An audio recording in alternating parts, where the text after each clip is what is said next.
Hi, I'm Maddie's teacher, Emma. It's great to meet you. How are you today? I'm doing well, thanks. I appreciate you making time to meet. Of course. Before we get started, I just want to say I enjoy having Maddie in class. She's such a bright student. She participates well and she has consistently strong work. She's also a wonderful role model to her peers. With that being said, I know you reached out with some concerns and I want to make sure we talk through that. Can you tell me a little bit about what Maddie told you? Sure, Maddie came home the other day really upset and said that some of the kids in class have been calling her names like Meanie Maddie. And it's not always during class, but lunch and in the hallways as well. She was really hurt by it. It worries me because she's usually such a happy kid. Thank you for filling me in. It's completely understandable that she came home upset. Name calling can really shake a child's confidence, and I can imagine how upsetting that was for Maddie. And I'm sure it wasn't easy seeing her come home like that. I'm really sorry she experienced that, and I want you to know I take this very seriously. I appreciate you taking this seriously.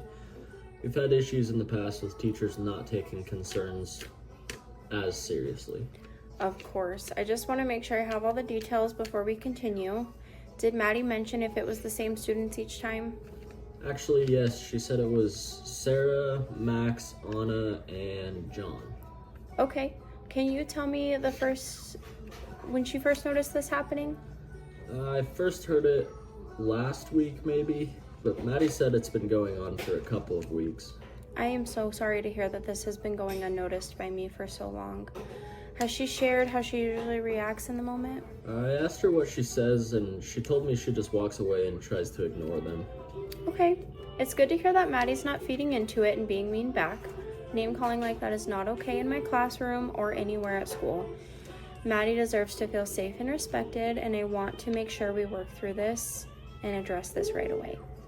I appreciate that. She usually loves going to school, so seeing her come home and dread going in the next day, it's kind of hard. Absolutely. We want to make sure we get her back to feeling comfortable and confident. I'd like to walk you through a few steps I can put into place today to support Maddie and address the behavior.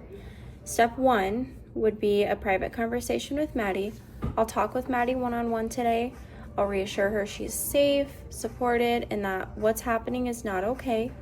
I'll also help her practice a couple of confident but simple responses, like please don't call me that or I don't like that name.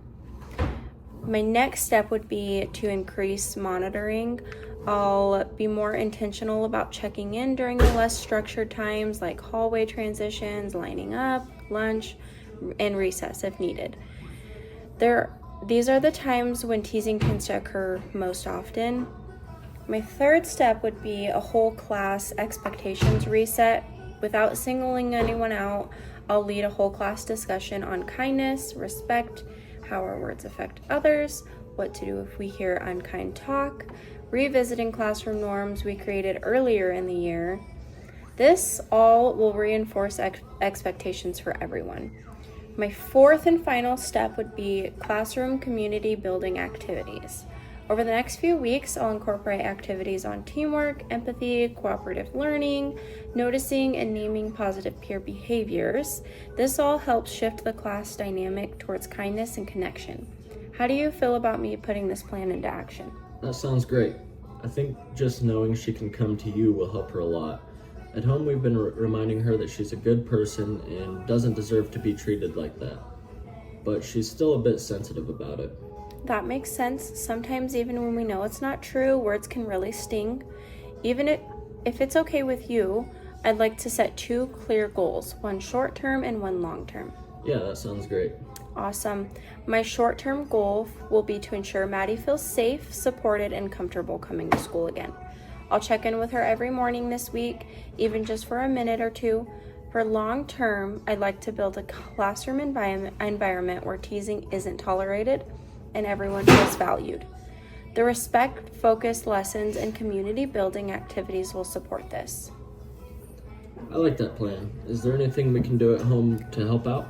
Yes, absolutely. I would recommend that at home you just keep those open conversations going with Maddie. Remind her that she can always tell you if something happens. And if she feels comfortable practicing calm, confident responses with you can help her feel more prepared Just letting her know that she is supported by the adults around her makes a huge difference. Awesome. We'll keep those conversations going. She mentioned that she feels embarrassed when it happens, so I think practicing some responses at home will help. She tends to hold her feelings in until she gets home, so we've been trying to check in a little more gently with her in the evenings. That sounds like a great plan, and I encourage you doing those things at home. So just to summarize, I'll check in with Maddie this week, address classroom expectations, and keep a close watch during lunch and transitions.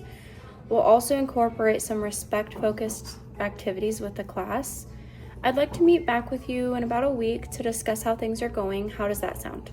That would be awesome. Thank you for taking this very seriously. We really appreciate that. Of course, Maddie is a wonderful student, and I want her to continue thriving both academically and socially. I'm confident that with these steps, we'll see things improve. Thank you for your support. Absolutely. Please don't hesitate to reach out if anything else comes up in the meantime. And thank you again for coming in today. Thank you.